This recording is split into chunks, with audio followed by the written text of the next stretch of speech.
शुभ दिन साथीहरु, यो हो डाक्टर अजय यादव डायबिटिज केयरको 10 दशैं डायबिटिज सन्देश र आज दशैंको 7औं दिन र सन्देश नम्बर 7। म डाक्टर अजय यादव डायबिटिज विशेषज्ञ, हाल म बीपी कोइराला स्वास्थ्य विज्ञान प्रतिष्ठान धरानमा एडिशनल प्रोफेसर रूपमा कार्यरत छु र आज म तपाईहरुसँग डायबिटिज र आँखाको बारेमा कुरा गर्न गइरहेको छु। डायबिटिज छ भने अन्धोपन हुने सम्भावना 25 गुणाले बढेर जान्छ, किनभने डायबिटिजले आँखाको रक्तनली र नसामा असर गर्छ।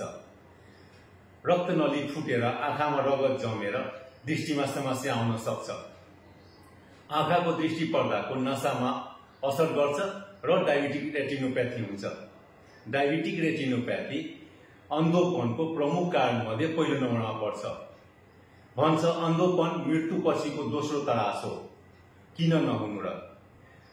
डायबिटिजले गर्दा अन्धोपनबाट बच्न सकिन्छ र उपाय पनि एकदमै सरल छ। डायबिटिजले गर्दा आँखाको साइडबाट असर गर्छ र दृष्टिमा समस्या आउन्जेलसम्म धेरै ढिलो भइसकेको हुन्छ। त्यसैले यदि पहिलो टाइपको डायबिटिज छ भने थाहा भएको 5 वर्षपछि चाहिँ आँखा जाँच गर्नुपर्ने हुन्छ। दोस्रो टाइपको डायबिटिज छ भने थाहा भएकै बेला जाँच गर्नु पर्यो, त्यस पछाडि हरेक वर्ष आँखा जाँच गर्नुपर्छ। अथवा केही असर गरेको छ भने डाक्टरले बोलाएको बेला गएर आँखा जाँच गर्नुपर्छ।